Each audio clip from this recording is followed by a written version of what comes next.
Welcome to our aquatic biology lecture on intertidal zones.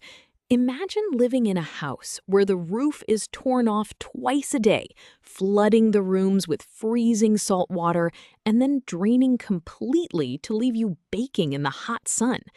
This extreme, ever-changing environment is exactly what marine creatures experience at the very edge of the ocean. Today, we are going to explore this dramatic battleground between the stable land and the restless sea, and understand how life not only survives, but thrives here.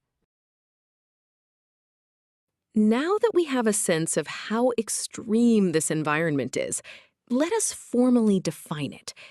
The intertidal zone, which scientists often refer to as the littoral zone, is the specific area of the coastal shoreline that experiences the daily rhythm of the tides. At low tide, this area is completely exposed to the open air, while at high tide, it is entirely submerged under seawater.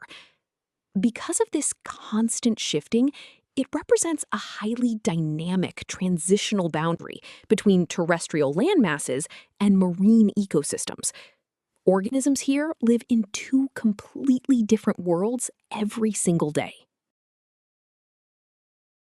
Building on that definition, it is important to realize that this zone is not the same everywhere. The intertidal habitat is actually vertically divided into distinct bands, much like the floors of a building. These bands include the splash zone at the very top, followed by the high tide zone, the middle tide zone, and finally the low tide zone at the bottom. These subzones are categorized based on their average duration of water coverage. The lower you go, the more time is spent underwater, which drastically changes what kind of life can survive in each specific band. Because these different bands present such harsh conditions, how do animals actually survive here? Organisms inhabiting this space must possess highly specialized physiological and behavioral adaptations. They have to cope with drastic, daily fluctuations in moisture, temperature, and salinity as the tide rolls in and out. Furthermore, the relentless physical pounding of ocean waves requires these creatures to have incredibly robust attachment mechanisms. For instance, a mussel uses strong byssal threads to anchor itself to the rocks, while a limpet uses a powerful muscular foot to hold on tight so it is not washed away. Beyond just being a fascinating habitat, why should we care about the intertidal zone? These areas are incredibly productive ecosystems that serve as crucial nurseries and habitats for a vast array of marine species. They also act as a vital natural buffer, protecting vulnerable coastlines from severe erosion caused by powerful storm surges and relentless wave action. Additionally, these dynamic zones are essential feeding grounds for migratory shorebirds and terrestrial predators that forage during low tide. For human populations, they are economically and culturally essential, providing a rich harvest of shellfish, crabs, and edible seaweeds. To truly understand the physical stresses placed on these organisms, we need to measure the environment mathematically. Biologists and oceanographers measure the vertical distance the tide travels to map out the different subzones. We calculate this using a simple but crucial metric known as the tidal range, denoted by R. The formula is R equals H high minus H low. Here, H high stands for the maximum height of the water during high tide, while H low represents the minimum height during low tide. If the value of H high increases due to a storm surge, the overall tidal range R will also increase, expanding the intertidal zone. Now that we have our formula, let us look at a practical scenario on a rocky coastline in the Pacific Northwest. During a spring tide, A marine biologist measures the highest water mark to be at an elevation of 4.2 meters above the baseline. Later that day, during low tide, the water level drops to an elevation of 0.5 meters. We need to calculate the tidal range.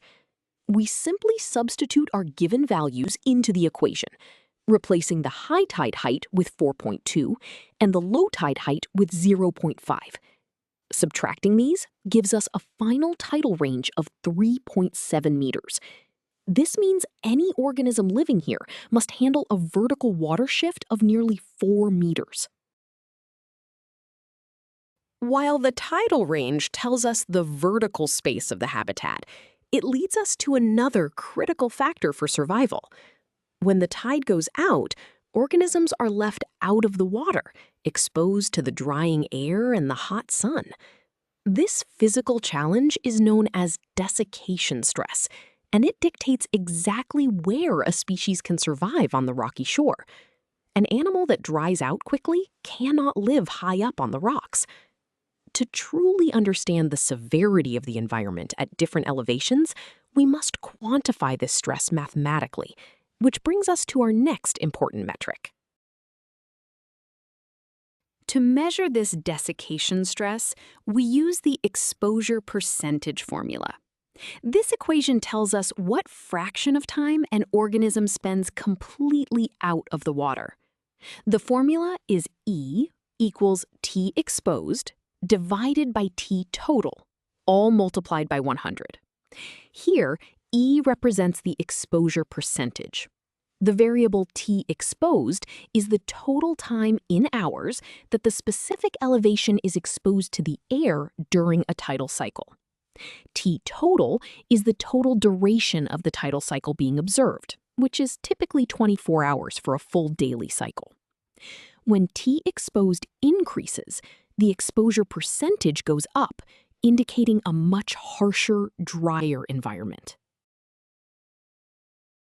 Let us apply this formula to a specific organism, a small acorn barnacle living high up in the upper intertidal zone.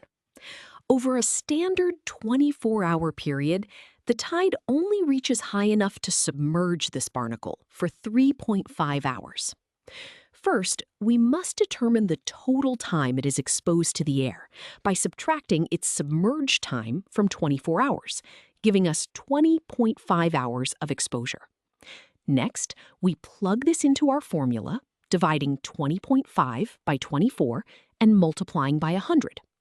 We find that the barnacle has an exposure percentage of 85.4%. This incredibly high number means the barnacle spends most of its life out of the water, requiring thick shells to trap moisture. Now that we have calculated the physical stresses, let us visualize how this shapes the ecosystem. On screen is a cross-section of a rocky shoreline.